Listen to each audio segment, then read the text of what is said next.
We'd like to start off with the land acknowledgement. We reside and convene on the ancestral lands of the Massachusetts tribe, the tribe of indigenous people from whom the colony, province, and commonwealth have taken their names. We pay our respects to the ancestral bloodline of the Massachusetts tribe and their descendants who still inhabit historic Massachusetts territories today. They live sustainably with the environment. Let us learn from their model. We're not here tonight to talk about the long-term problems of the AHA. We are here to talk about the solution to those problems. It's rare, but sometimes a town can be lucky enough to find that the right person comes forward at exactly the right time. A person with professional and personal experience. A person knowledgeable about the laws, the regulations, and the codes and the complexity of a situation. A person motivated by nothing other than the burning desire to help others. Arlington just got so lucky. And Arlington's luck is named KELDA, FONTENOT. KELDA is exactly the right person for this moment. She's exactly who is needed to continue the work started recently to reform the Arlington Housing Authority. While she may be a new face to some of us, a new name we are not familiar with, and while she may demonstrate a new genuineness that we are not used to, I assure you that she is not new to public housing and its challenges. KELDA needed to learn the system for her own survival, as she and her family have been dealing with the housing insecurity for many years. Her experience has motivated her to learn about housing laws, rules, and regulations. Her desire to help others motivated her work as a tireless and knowledgeable housing advocate. When you first meet KELDA, it's impossible not to be struck by her genuineness, her intelligence, honesty, deep knowledge, steadiness, empathy, and her determination. You quickly realize that KELDA did not step forward for herself or her ego, and just another step in her career in public housing advocacy. KELDA stepped forward to raise and center the voices of all the people she has met along the way in her work. She stepped forward to improve the lives of those whose voices have long been ignored, whose rights have long been violated by the long-serving members of the Arlington Housing Authority. It is my experience that when you truly want to get something done, when you really need to understand the complexities of an issue, to understand the reality of how policies and regulations are played out in real life, then you need to connect with the people on the ground, the people who experience what is working and what is not working on a daily basis. They are the ones who ultimately know what needs to be done to fix it. And they are the ones who will dig in to do the work. Sometimes it just happens in an organization that people serve on a board for so long that they lose sight of what motivated them to serve in the first place. They are comfortable because they have not been challenged. It is not intentional, it's just human nature. And to be honest, they probably don't even realize it. But the result is that they have lost their passion and they have lost touch with the needs of the people they are there to serve.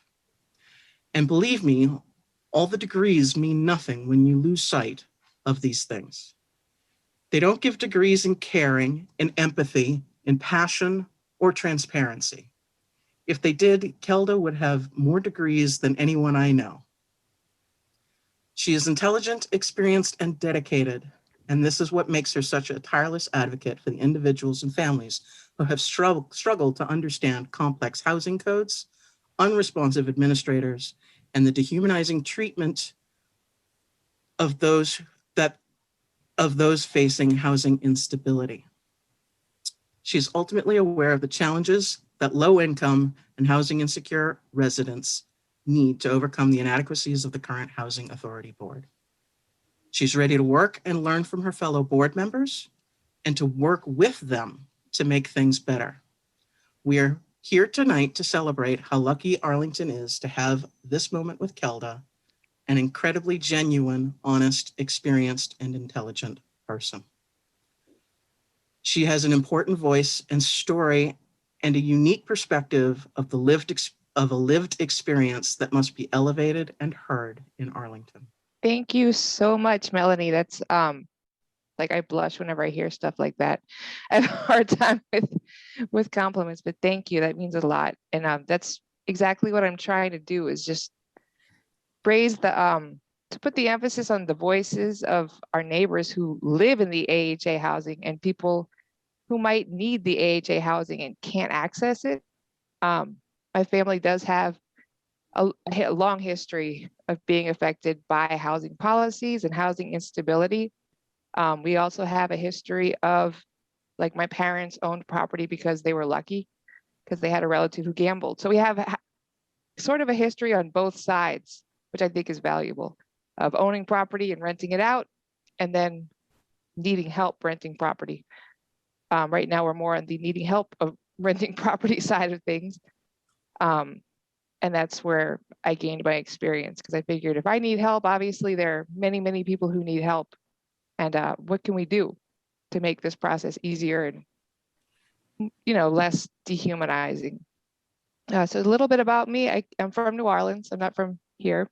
I moved here in 2016 with my son at the time. Now I have a son and a daughter. We came here kind of by accident.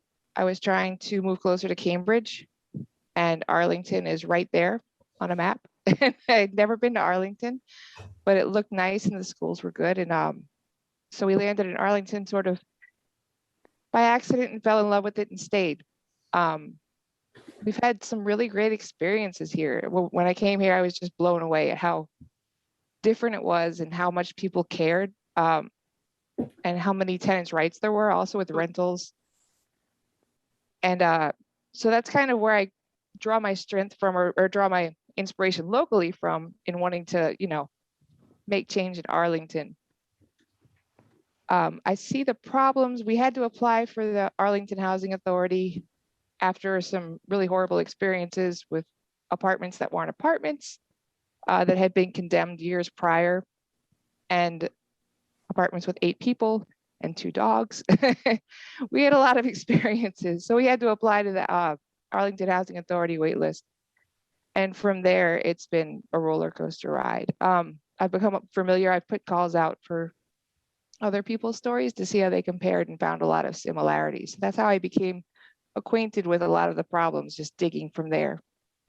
And now I hope to help fix them, along with the other board members, moving forward. So I don't know if anybody has any questions, or if there's anything here that I've blatantly missed, probably.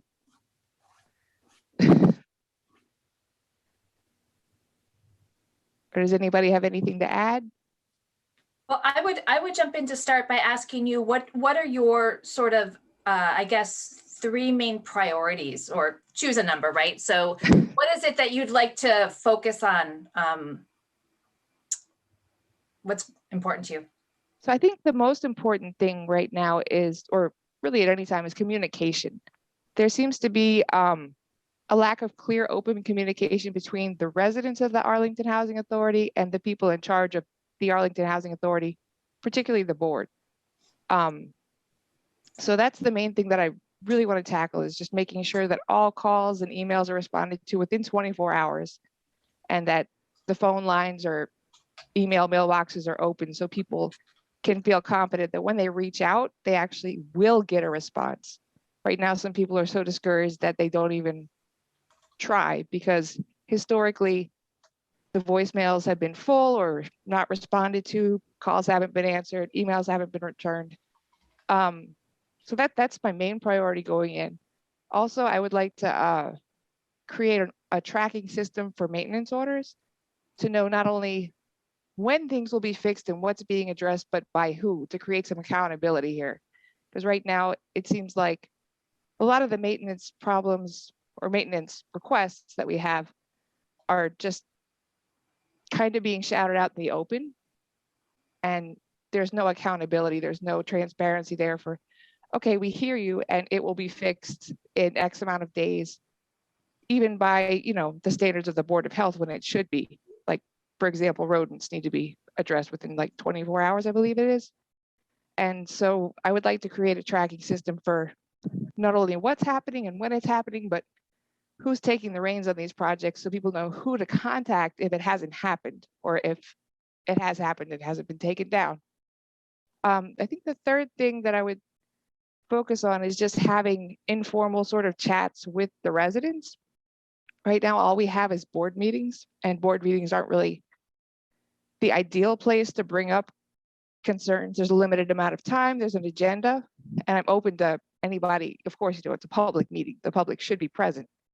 But sometimes I feel like that communication is stifled, if for no other reason, because people are trying to just get in everything that they have to say since there is no other outlet. And it's a board meeting. So then, there's a reaction of, why are you bringing this here?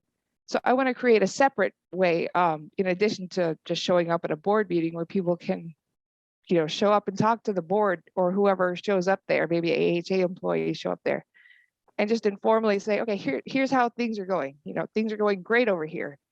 Here's what's working. Here's what needs to be improved. Here's what I've been seeing, so that things can be acknowledged that are good, and things that maybe could turn into a big problem can be stopped at the point where it's a prevention issue, instead of, letting it snowball. Things that need to be addressed can be addressed head on with that, communication and that chance for people to speak openly and be taken care of.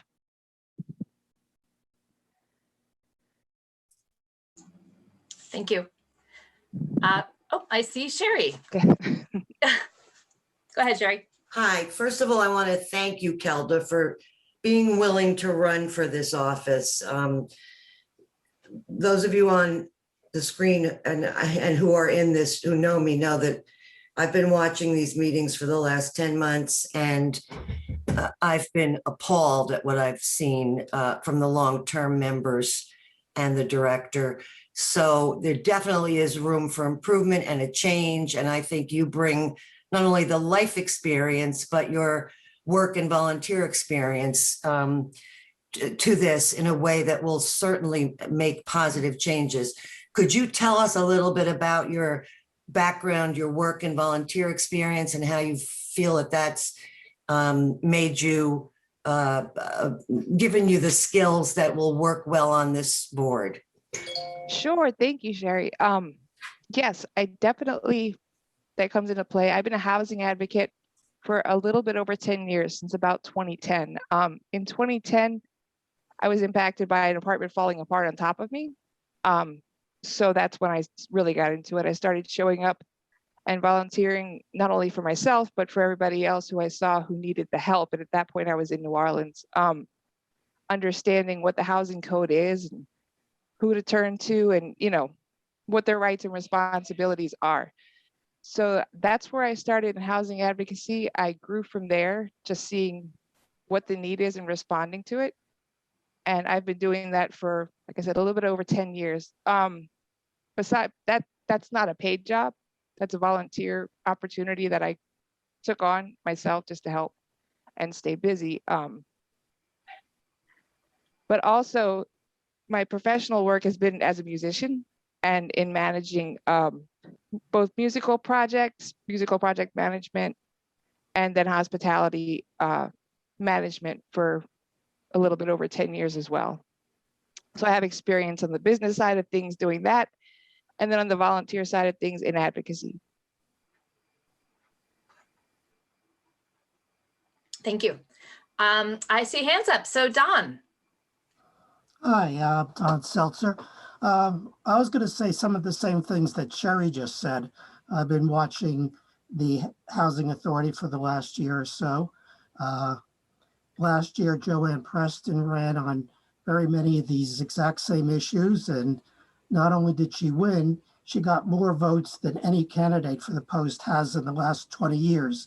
So I'm really enthusiastic at the thought of you and Joanne joining forces and slowly flushing out some of the old guard that has gotten too comfortable over the years and has also displayed a shocking disregard for any kind of responsibility or oversight by the town of Arlington. They've said some incredible things just within the last month or so about where their obligations and duties lie. They feel it's with the state and not to the town. So I'm looking forward to some more change. Yeah, thank you, Don. I think Joanne is a great example of like what can be done when we and what people really, I think the heart of Arlington knows, we need help. We need a little bit of, push and change. It's not healthy for everybody to agree all the time like the board historically in the past has. I think Joanne brings a great example. She came in, she saw that the open meeting laws were not being followed at all. They were being disregarded.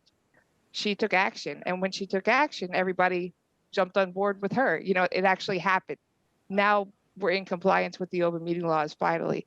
But there are a lot of other examples moving forward that we have to incorporate as well. So I'm glad you recognize that she has done great work, and I hope to be part of that. Thank you. Thank you, Kelda. Yeah. Patricia? Question in the chat too, Elizabeth. Oh, thank you. Thank you. Patricia? Or John?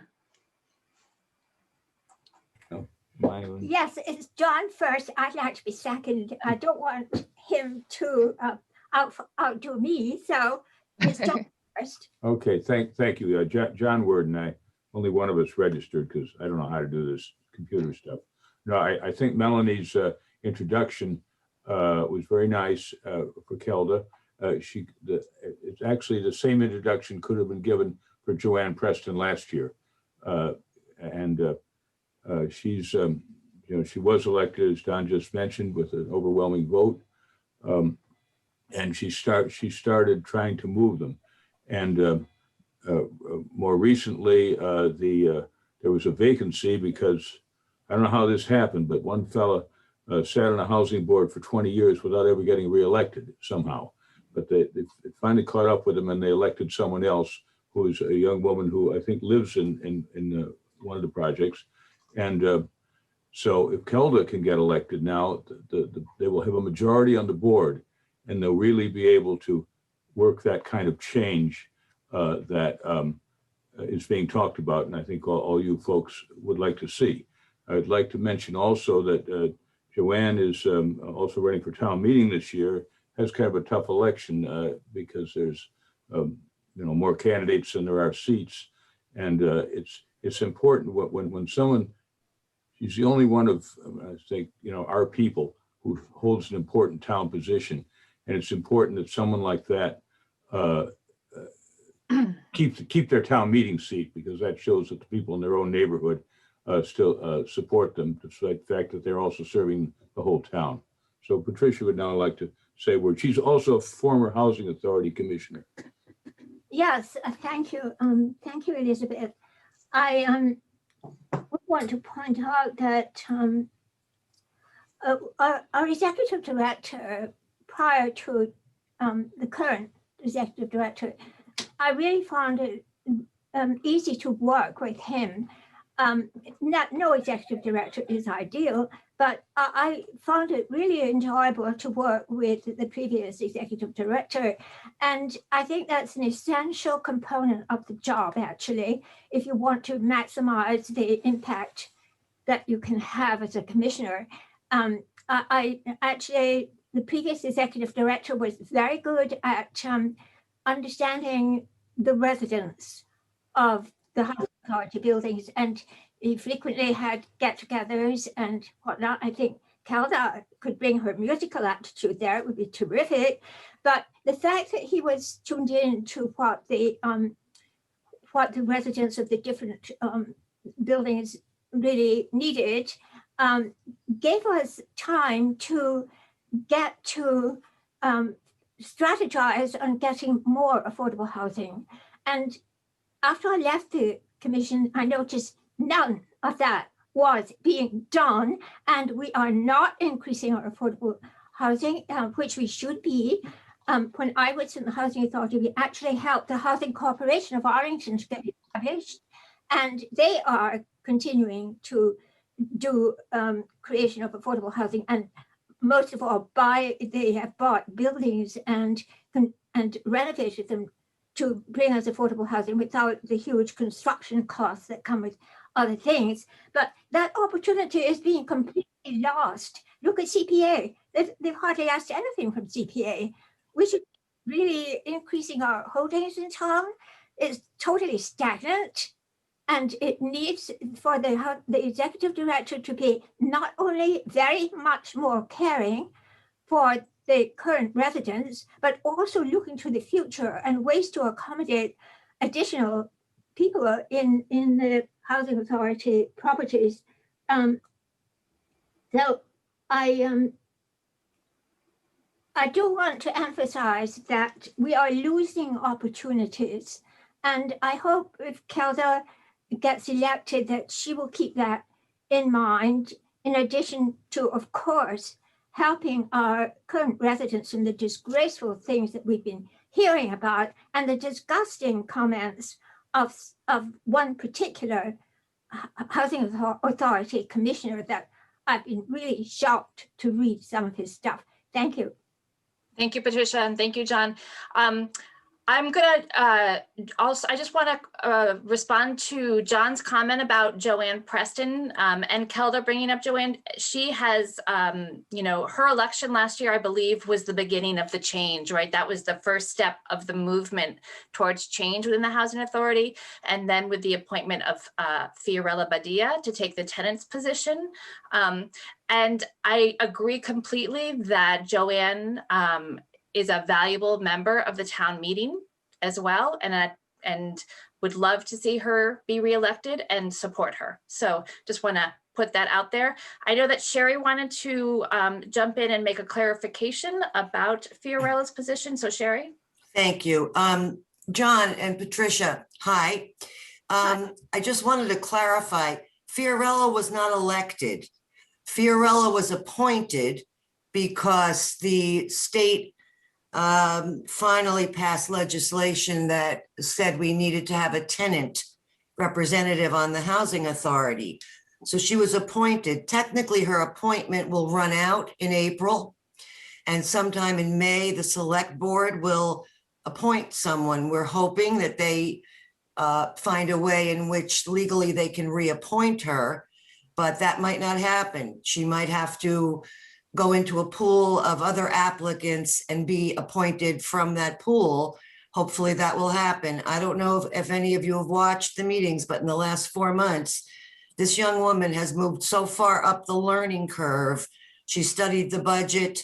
She took it upon herself a few weeks ago to remotely attend a 2-day conference sponsored by the state or national housing authorities.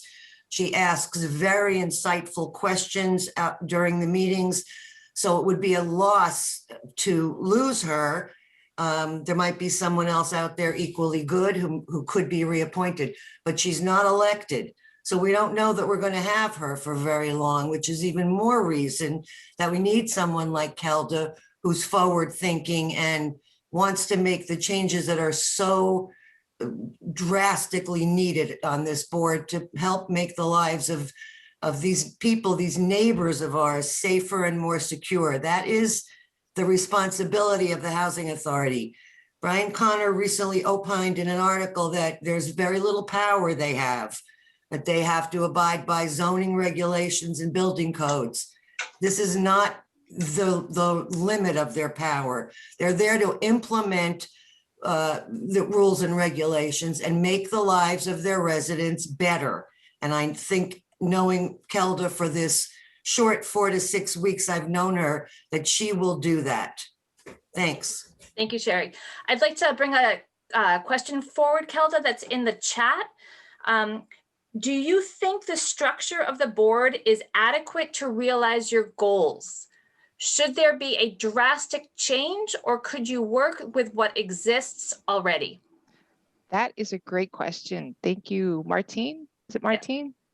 Yeah. So I actually think that the structure of the board is adequate to do these things. I don't think the structure is the problem. I think the way that it has been working is the problem. So by structure, what happens is the state, of course, oversees broadly the housing authorities, all the housing authorities in the state. They can't oversee each of them. I think they realize that it's better to delegate stuff to local control to people who know it. So what they do is they have four board members, 5 board members. One of them is appointed by the governor. to sort of have more responsibility and report back to the state and know all the more official stuff. Now one of them is a tenant representative, which is great. We need a tenant representative, obviously. And the other 3 are elected by the town. I think that structure works well if there's balance within the board. I don't think it's healthy to have people agreeing all the time and just, nodding their heads and saying, yes, what we've been doing is wonderful. It's working. I think in any natural scenario, you have, respectful disagreement and respectful differing points of views. Maybe I see one side of things from, as somebody who lives in family housing, if I was, a tenant of family housing, and somebody in senior housing would say, yes, but, here's how it looks from our perspective as well. And all of these things need to be accounted for. They're all valid. So like Patricia was saying, we need to hear the residents. And I think that 5 board members actually listening is totally workable. We can accomplish what we need to accomplish working together, as long as there's a balance. And we're all focused on the same goal, of course, of hearing the residents and accomplishing what we're supposed to. Thank you, Kelda. Sylvia, we're gonna take Sylvia's question and then we're gonna play some Housing Authority trivia. Hi, I have 2 questions for you, Kelda. One is around whether or not you will look to be connected to other people in your position in surrounding towns to join forces.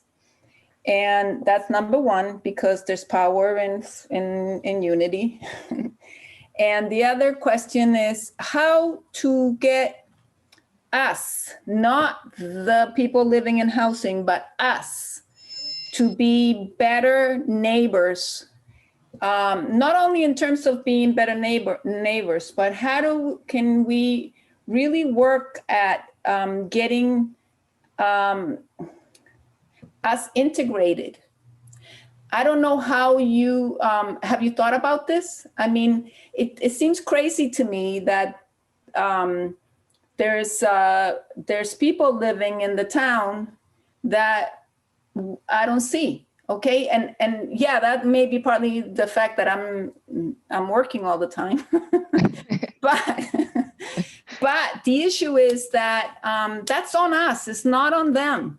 We are the ones that need to do this. Okay, and have you thought about what ways to be able to do that?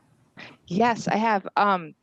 Those are awesome questions. So I've thought about how the main theme that I find is that a lot of times any housing residents, but especially in Arlington, they feel othered, they feel like outsiders.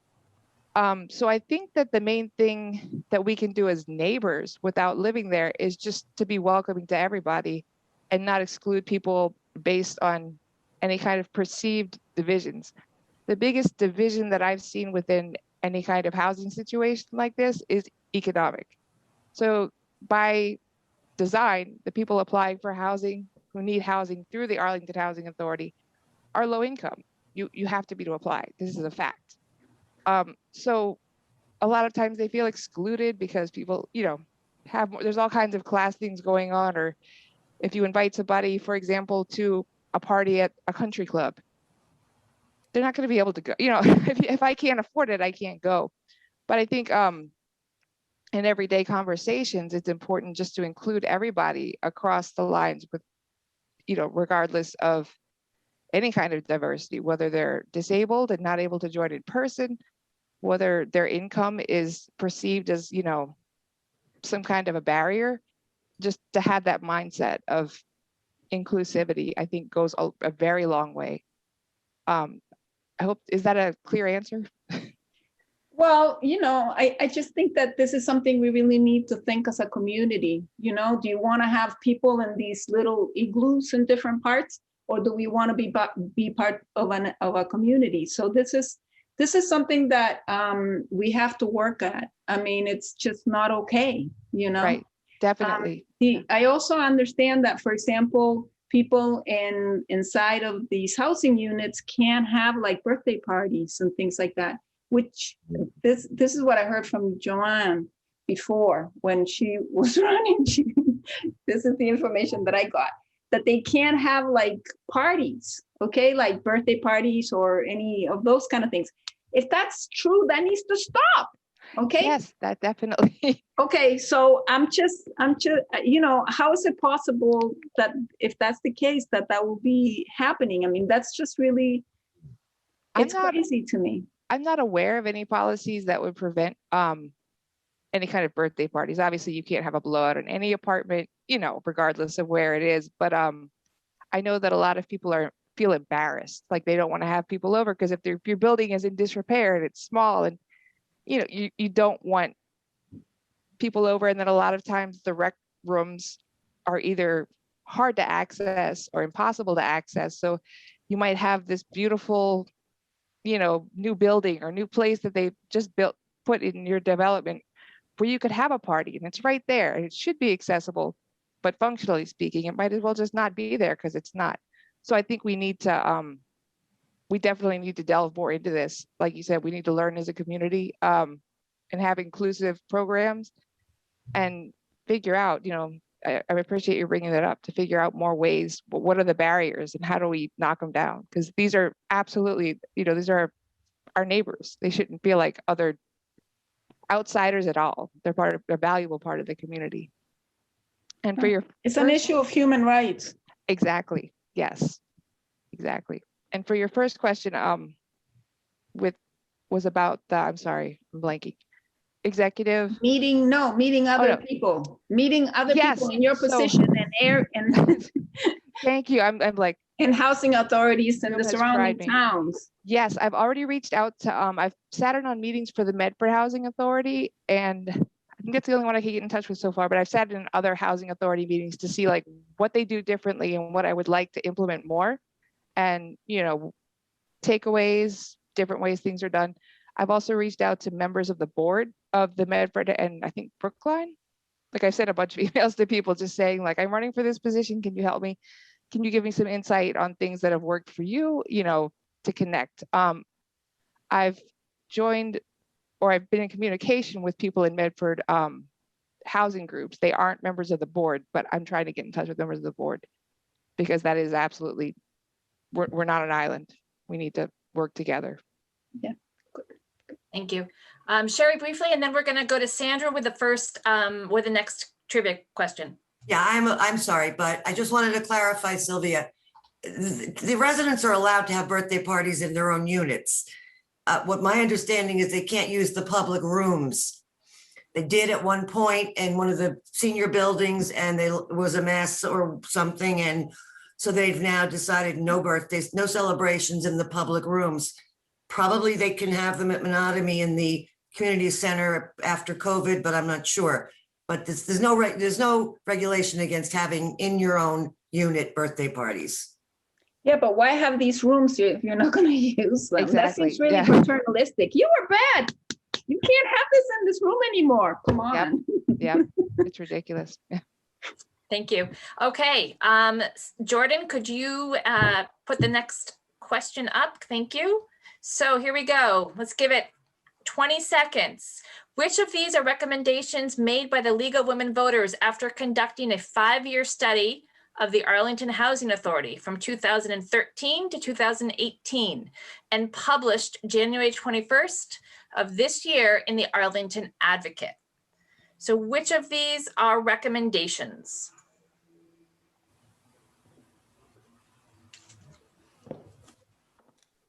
All right, no one's oh, I guess, okay, here we go.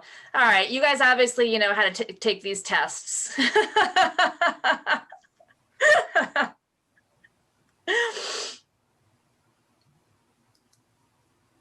We'll give you 15 more seconds and then at 1 minute, Sandra, you can reveal.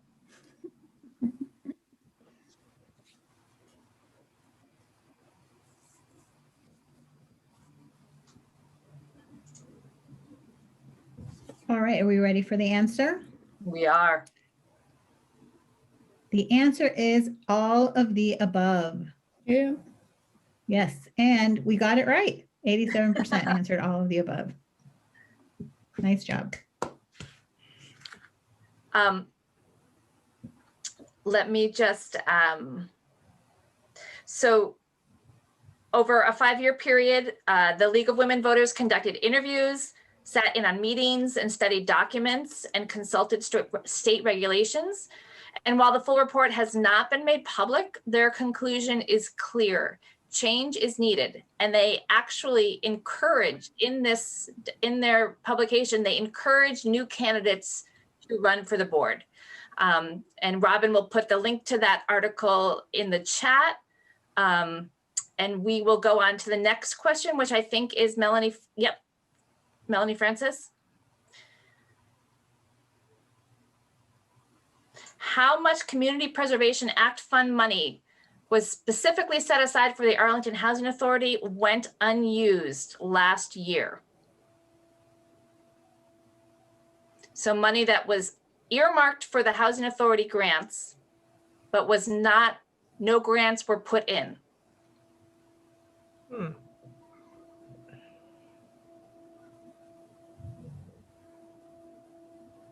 Going back and forth.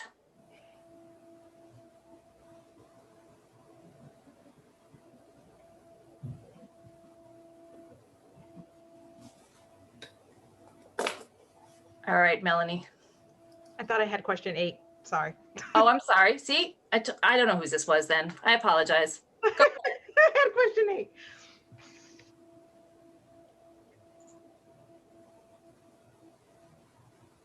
I can take it if you want to listen. Yeah, go ahead. Sorry. I messed it up. See, I knew that I'd messed it up. All right. So Oh, it's gotcha. I'm giving the answer, correct? Yes. The answer is D, which is 500,000. So every year the CPA anticipates funding $500,000 for AHA grants. At a recent select board presentation, the CPA chair reported that last year the AHA made no grant requests to use the $500,000 set aside for it. He also reported that in the fiscal year 22 budget reflects that the AHA applied for one grant for Drake Village and that there was approximately $300,000 left unallocated from the year's budget in the last 2 years. The AHA has left $800,000 set aside for its use unused. Thank you. What does that mean that money's set aside and not used? I don't. So the CPA puts aside when they budget in their annual budget, they keep sort of a number of $500,000 specifically for the Housing Authority to write grants to use. And that's just for Arlington, 500,000. Would that be like 500,000 for each community that can get that money? That comes from our CPA, our Community Preservation Act money, which is something that we passed about 5 or 6 years ago. So, and so there's a pot of money, and then they reserve a portion of it for the Housing Authority's use. But the Housing Authority needs to put in the grants to apply for it. And last year they put in 0 grants. They applied. And it's a grant for applying to Arlington or to apply somewhere else? No, to apply within Arlington. Now, why wouldn't they do that? Is it because they need to put additional money in besides the 500,000? No, they just haven't put in the request. The money's there. What's it used for? Patricia is like waving her hand. I know, I see Patricia, I see her. Which usually means I got something wrong. So if there's free money that's available, I don't know. So that doesn't make sense to me. No. No, it's not that you got something wrong, Elizabeth. It's just that there's a tremendous incompetence here reflecting on the executive director. Joanne Preston filled out an application form for whatever she thought was needed for that 500,000, and it was all ready, but the executive director was vanished, and it's not a valid application without his signature. And these things are very much defined by law, legal procedures. So without his signature, that application went nowhere. And this is what KELDA will have to look out for, because unless you can get the executive director to be responsible your efforts may not bear much fruit.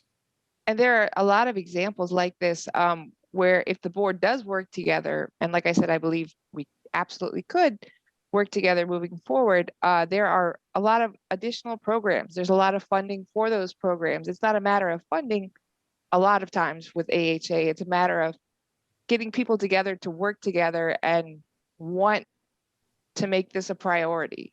So there are programs that could be navigated with the Housing Authority for families experiencing homelessness from Arlington who need transitional help to move up to a better job or something.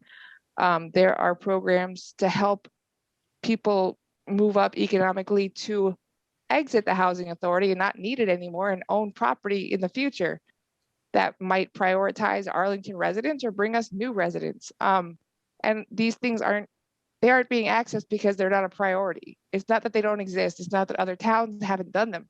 It's because Arlington Housing Authority has made the decision not to pursue it. So that's my goal, is I want to come in and, you know, bring up that the opportunities are there. The funding exists. We can absolutely do this. There's no big brick wall stopping us saying, you know, Arlington can't do this. We create the barriers ourselves. And does the funding come from the state? No, it's a CPA money. So Our tax money. Your real estate tax bill includes a certain percentage, I can't remember exactly what it is, on top of the tax. And that goes into the CPA fund, which the CPA committee then makes recommendations and they're approved by town meeting. So it's okay. So this is a part of the Arlington budget. I assume that if this money's been collected, if it doesn't go to the 500,000 going to the housing, it must be used somewhere else. It's not going to sitting somewhere not being used, or is that the case? I believe it sits there until it's used. And then I think the concern is that we are facing an override. We're facing some budget problems. So I don't know what happens to it eventually. And there is a clarification. I see you, Rachel. Hold on. There is one clarification that it is to be used for work on the outside of properties. Right. So Paul, your puzzlement is completely 100% is understandable. And that's why we bring that up. Rachel? Hi, I thought I was mute. Hi, I'm Rachel. I just got on and I live here in Menominee Manor. And I was told just recently, and I'm so happy to hear KELDA, because I was told by maintenance and some other people here that there is no funding that they could do, that when it comes up that they will try for it. So this is news to us. I just wanted to make a comment that it was just really nice to hear that KELDA said there's no barriers. Like, I don't understand what's so hard, you know? Right. That's one of, thank you for bringing that up, because that's something I've heard over and over again. It's just like there are so many excuses for even basic projects, for, you know, just basic quality of life that anybody would need to live wherever they're living. And they've been told a lot of times that we don't have the budget, we don't have the resources that we need. And that's, from what I've seen, is not true. They're just not being allocated and prioritized. KELDA, what, and I just heard, I think Robin, did you say that it's just allocated for the outside of?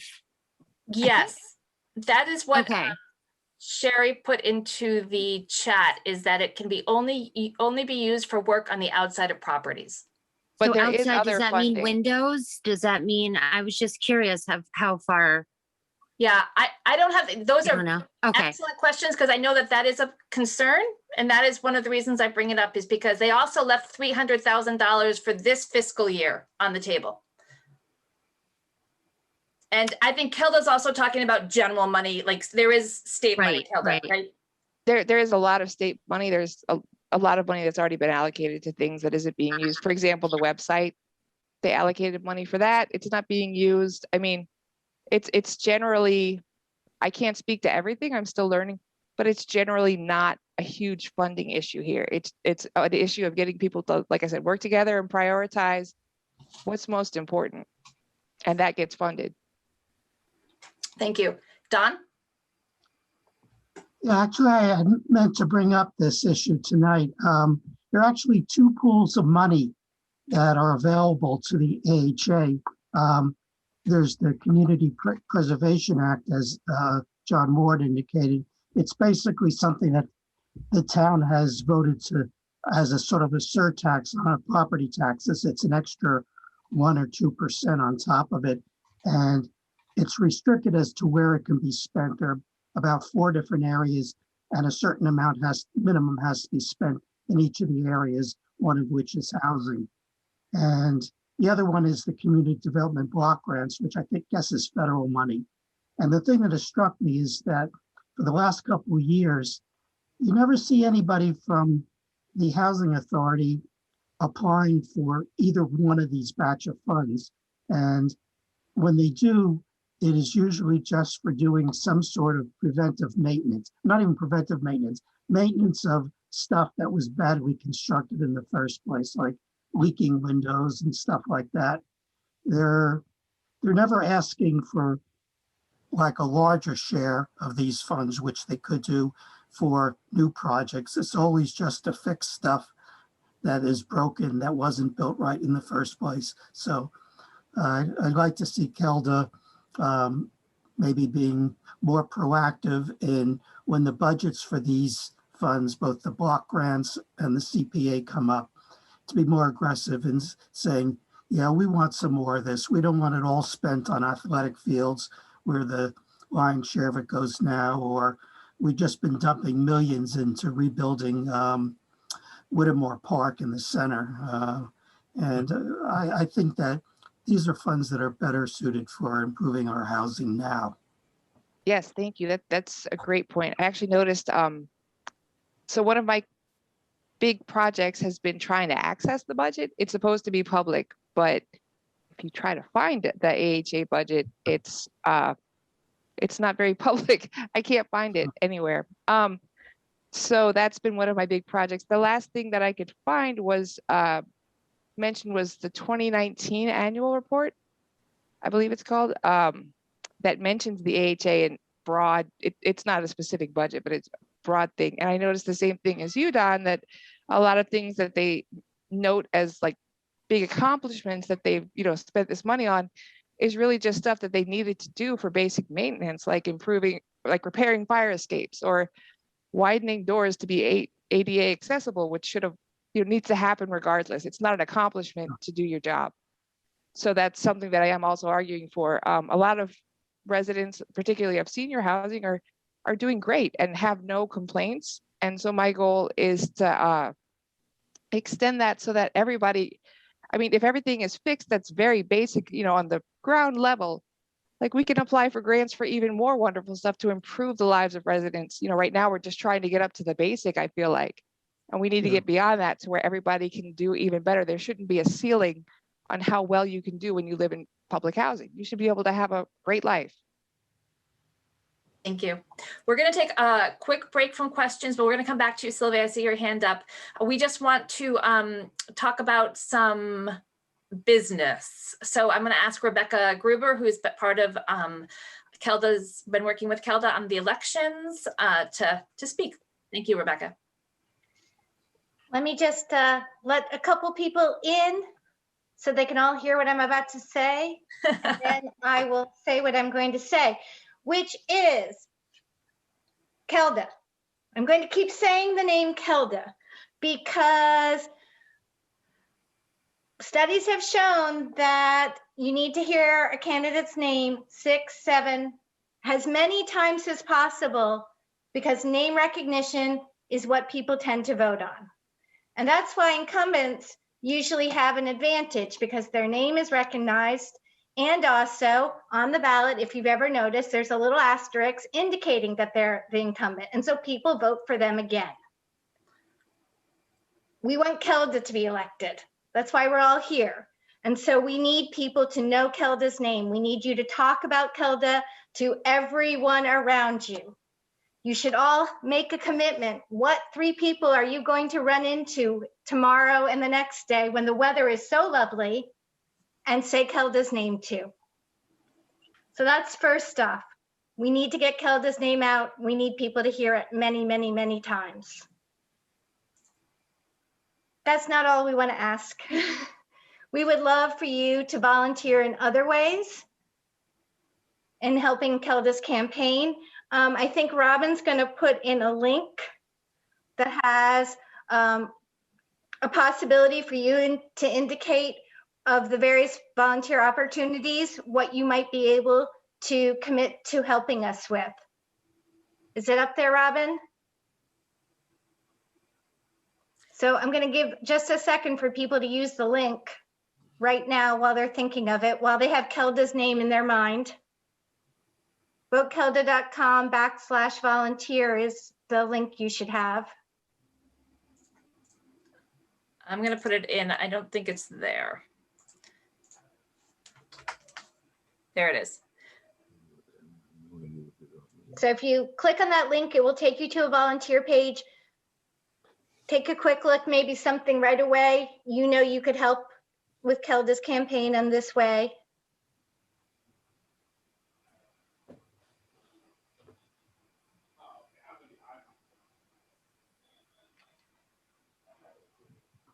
Also, can I jump in here for a second? Absolutely. I You're wanted to, Kelda. You I'm can. Kelda. I just wanted to say if anybody has anything that comes up afterwards or anytime or knows people that have questions they'd like to direct to me, one of the things that I've already set up before even running for an election when I was trying to understand what needs there are in the community regarding AHA and affordable housing, I set up an email. It's just my name, KELDA FONTENOT, T at the end, it's silent, @gmail.com. And I welcome all input, all suggestions. You know, if there's something you forgot, if there's something that I forgot, if there's something that you think needs to be heard louder that I can help with, anything at all, what's going well, what needs to improve, I welcome everything. So feel free to reach out anytime and contact me, and I will actually get back to you. And then I have just one more request of everyone. We'd like to capture all the people who are supporting KELDA. We have a website link that you can click on and indicate that you're a supporter of KELDA. And I think Elizabeth is going to put that link in right now.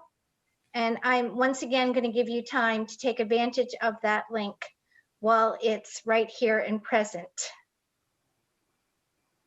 So just click on votekelda.com/supporters and it's type your name. How does that work? I wonder.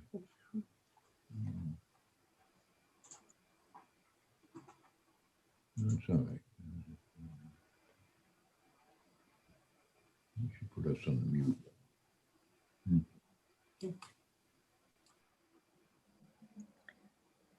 Thank you, everyone. Say KELDA's name a lot. KELDA. And next we'll hear from Lynette, who is KELDA's campaign manager. Hi, everyone. Can you hear me okay? You're a little muffled. Is that better? Sorry, that's all I've got. Actually, John, can you mute in your room?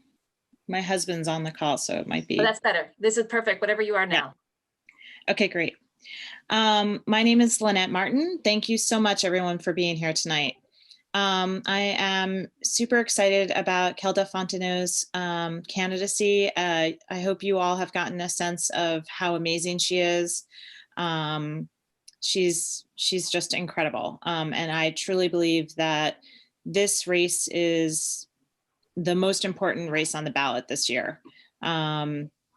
It's going to have a direct impact on our most at-risk residents. And with the election of KELDA, it's going to hopefully get majority vote on the board with two already incredible candidates that were appointed or elected last year, Joanne Preston and Fiorella Padilla. So her election will allow them to move forward and get tons accomplished. And as her campaign manager, it's my job to make sure that we can get her name out there, which means we need to do some mailings. KELDA has an incredible start on her campaign financing. She is halfway to her goal of being able to afford a townwide mailing. She needs $1,500 more to send a mailing out, which we're hoping to do in the next week. So I did the math, and if everybody on this call is able to donate $35, that would get her to her goal to be able to get her mailing out. Completely understand that some people may not be in an economic position with COVID to make that donation. So if $35 doesn't seem like much to you, if you could double that, that would be great to cover those people that are unable to donate that. But the donate link is there. I'm hoping everybody could just log on and do it right now. It's super important for us to be able to project what we're able to do for KELDA. So I think that I hope that all of you will agree that $35 seems like an investment that is easily made in order to get KELDA on the Housing Authority and address the many issues that we've discussed here this evening. So please get online at votekelda.com/donate. And if you can donate $35 or more, we could meet our goal tonight. I feel like that actor that does the you know, get online tonight and donate. I forget. But wait, there's more. Yeah, right. If you donate The tonight, Jimmy, is we'll it get the Jimmy Fund or something? Right. I feel like the Jimmy Fund person. So anyways, it's super important that you all showed up tonight. It means a lot to us. I know we had a lot of competition with MUGAR development stuff and school committee stuff happening. KELDA's also going to be doing a lot of opportunities. She's has something every week up until the election, including there's going to be a discussion of why the Arlington Housing Authority is important and what that means, and also a discussion of public housing as a health crisis, as a public health crisis. Sorry, affordable housing as a public health crisis. So we will be reaching out to you and asking you to share the Facebook invite, send out emails. If everybody here could find 10 other people to vote for KELDA, that would go a huge way. This is how it works. It's like one of those pyramid schemes. So get out the vote and please donate. And KELDA is, as she said, willing to speak with anybody. So you can even schedule like a small group of people to meet with KELDA for your own Zoom event. And that's it. I just saw Louise said, I am competing with President Biden. Is that true? He's giving a major speech. Well, just a few things. I feel lucky that anybody showed up. Wow, thank you. I always feel lucky that anybody showed up, but if the president's on, like, and then there's like back to school and all this stuff happening and people chose to come here, that's amazing. Thank you. I also want to put it out there that currently KELDA is not going to be able to participate in the League of Women Voters debate. So because her opponent has not agreed to debate her. So it would be great if you, so that's a major opportunity for people to hear KELDA who will not get that chance. So it is even more important that we get people to these events and that we within our network share KELDA's name. We are going to do one piece of trivia and then take Sylvia's question. So whatever that next question was, Jordan, please. Thank you. And this is you, Melanie Francis, right? Yes, this is me. Okay, so what? Oh, do I read it? Yes, go ahead. Sorry. Okay. What AHA property has not had a tenants association for at least 9 years?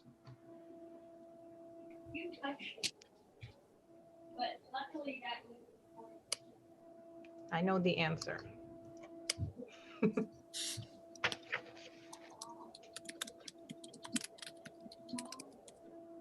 Are we ready?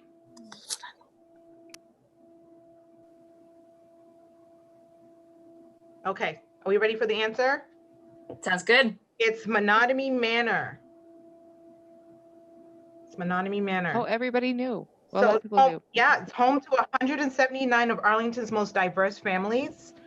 Has not had a tenants association in over 9 years, meaning that they have not had to vote in AHA matters for over 9 years. Recently, several residents at Menotomy Manor began forming a tenant organizing group that will become a tenants association as per state regulations. Temporarily, one volunteer resident will attend monthly maintenance meetings with the other 4 association officers. Thank you. Yeah. All right, Sylvia, you have waited a long time. Come on in. Wow. Okay, this is okay. So with a majority vote on the board, can the director be voted out when it comes to these issues? Yes, he can. I don't want to, Sounds I don't want to. with your election and and Fiorella Padilla, is that Yes, correct? of course, we have to. And Joanne? We're hoping Fiorella gets reappointed. But no matter who is appointed, it should be a tenant representative. So it should be somebody who's, you know, fully aware of the problems firsthand also. I wouldn't count on it.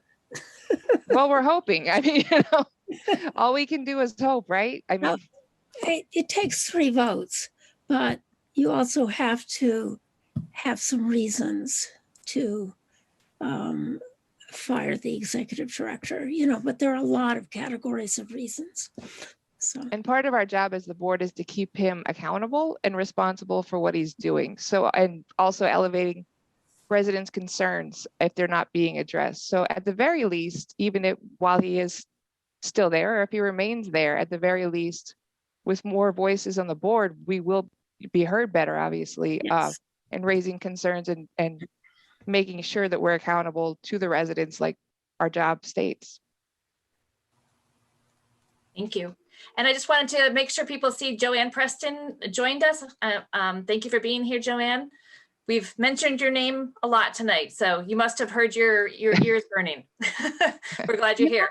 No, I was walking the dog. It was an emergency, and then I couldn't get in. Well, glad I'm going to see, I know Sherry has one more thing to say, but I wanted to see if there's another question from the from participants first. I want to take advantage of their opportunity to meet KELDA. So please speak up or raise your hand or start talking. We're informal here.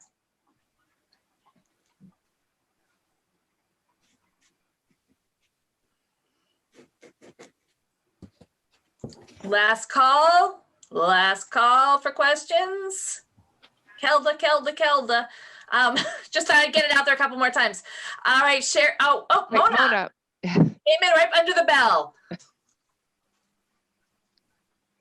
Hi, Mona. I think you're muted. There she is. Hello. Hi, my name is Mona Mandel. I'm actually a town meeting member from Precinct 9, which has a lot of the Housing Authority buildings. And actually, I've been talking to Joanne, and she talked to me a little bit more about what's going on. And so I am just wondering, what are some things that town meeting members can do to get more involved in this beyond attending meetings? Thank you. That's a great question. And I think it's a question for Joanne. I think she popped up at the exact right time because she's, are you on town meeting currently? April 10th, unless I get reelected. So vote for me. It's not entirely a bad thing that the town cannot take control of the Arlington Housing Authority. As we know, there are some important parts of the town government that would be helpful, but there are also ones that some of us feel are dysfunctional. Not town meeting, but there are a lot of things that citizens can do. Like I ran last year on the idea that the Housing Authority residents need to be more part of our community and vice versa. Just now I've gotten, I hope, the tree committee to donate a number of trees to 2 of the sites because they're rather bare looking, but I also want the residents to be part of taking care of them. So there are lots of ways in which the town residents can meet and participate, but town meeting has no actual power over the Housing Authority. And I objected to them wanting the Housing Authority to come and report. If you want to know the budget, come to our meetings of the Arlington Housing Authority. We meet once a month, and I now have it covered by ACMI. So if you miss it, actually, you can watch it repeatedly on cable TV. So Joanne, that's interesting because Kelda was asking earlier how she could find the budget. She said it's supposed to be impossible. public and hasn't Well, been it's able. buried. It's buried under some other category, but I am charged with redoing the website. So we're going to put it right up front. Well, it would be great if you could meanwhile share that with Kelda so that she has access to the budget. That would be really helpful if it's a public document so that she doesn't have to wait. Sherry, did you want to say, and then we're going to wrap up and say thank you. So go ahead. Thank you. I just wanted to finally say, following Rebecca's request, I used to raise money for a living for diseases and for the Greater Boston Food Bank. So I know how important it is, and I know what it's like to be the person sending the money. I would hope that some of you will come off this meeting tonight and immediately write a check. The incumbent is well-known in town, and well, whether or not he puts on a campaign, the more people see visible evidence of KELDA in signs cost money, the better we are, because more people say, well, my neighbor seems to think this woman is a positive addition to the housing authority. So please, you don't have to give a lot, give a little, but we need money to finish out this campaign. The election is in less than 4 weeks from Saturday, I believe. Thank you. Thank Patricia, Can I make one further remark? The League of Women Voters, they've set themselves up as being this thing that everybody watches to see what candidates to vote for. But this policy they have of they've just exercised it against Zelda. If your opponent refuses to come, we'll cut you out too. And they did the same thing to Joanne last year, because her opponent wouldn't come. And so she was not allowed to address the meeting. And they did the same thing when Patricia ran, although she was once appointed by the governor, then she was ousted because she wouldn't support 40B, and she ran for an elective office, and she was not allowed to speak to that meeting because her opponent refused to come. And that's a very, at the classic debates, if there can't other on TV and so on, if the other candidate refused to come, they have an empty chair there, and that says a lot. This person doesn't want to talk to the public, and I think we should. If everybody in this meeting would get to the League of Women Voters and say, change that policy, make it fair. Don't blacklist a candidate because he or she can't because her opponent refuses to come forth. Thank it was you. worded to me that it's actually a restriction based on their funding. No, if I'm not wrong. It's a national policy. But while I was protesting it, the whole thing got canceled last year, and ACMI did debates. And I argued with them that it was their duty, I lectured them, it was their duty to inform the public about the issues of all of the offices.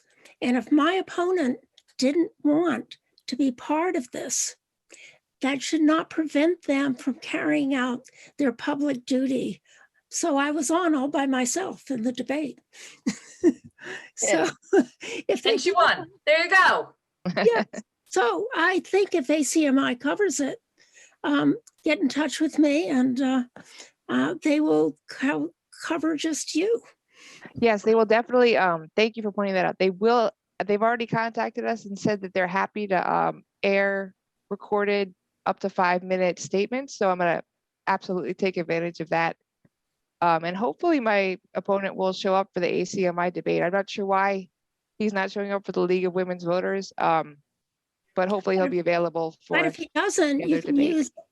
Mine did not show up for the ACMI debate, and we had just me. And they even said this is unusual, but we're having. Oh yes, they've already made that an option. So That's I'm really grateful for that. That's fantastic. So I want to just be respectful of people's time. We are almost at the 9 o'clock hour. KELDA, as the woman we are all here to hear, do you have any final words before we close out? No, I just want to thank everybody for coming. I want to add in one last bit of trivia. It's not a question, but just to let you know, if you've ever wondered what percentage of people in the Arlington Housing Authority couldn't afford, and I'm sure you've heard affordable housing as a buzzword a lot. So maybe if you have an impression that there is other affordable housing that's able to be accessed by people in the Arlington Housing Authority, according to the 2019 annual report, 95% of people who are Arlington Housing Authority residents would not be qualified as meeting the income restrictions, the minimum income restrictions, which many people don't know exist, for the other supposedly affordable housing in Arlington. So I just want to point out again how important this issue is. A lot of people don't look into it if it doesn't affect them directly, which is, I understand that there's a lot of issues flooding all of us, but I appreciate everybody showing up, and I hope everybody will remember the importance of this to all of us as a community, and just sort of try to get the word out there and have the conversations with people. Thank you. Melanie? We just want to thank everyone for being here with us tonight, for spending your time getting to know KELDA. Before leaving, we invite you to click on the volunteer link in the chat and let us know if KELDA can count on you for your support. We invite you to join us at the upcoming events and challenge you to fulfill your commitment by bringing 5 new faces with you and emailing 10 friends about KELDA. In the last year, there have been some very positive changes in the Housing Authority brought about by new board members, but they need help. They need KELDA. Tonight, let's all commit to bringing them some help so that working together, they can improve the lives of over 1,500 Arlington Housing Authority residents, including 400 children. Let's commit to building a board that our seniors, our neighbors with disabilities, and our frontline workers and our children and grandchildren deserve. A board that supports and celebrates its tenants instead of blames and denigrates. A board that asks themselves every day, what can we do to make the lives of our residents better? Let's each and every one of us commit tonight to working our butts off to elect KELDA and make the lives of our neighbors better. Thank you and good night. Thank you, everybody. We look forward to seeing you at an upcoming event. Have a great evening. Night. Good night. Thank you. Night. Night.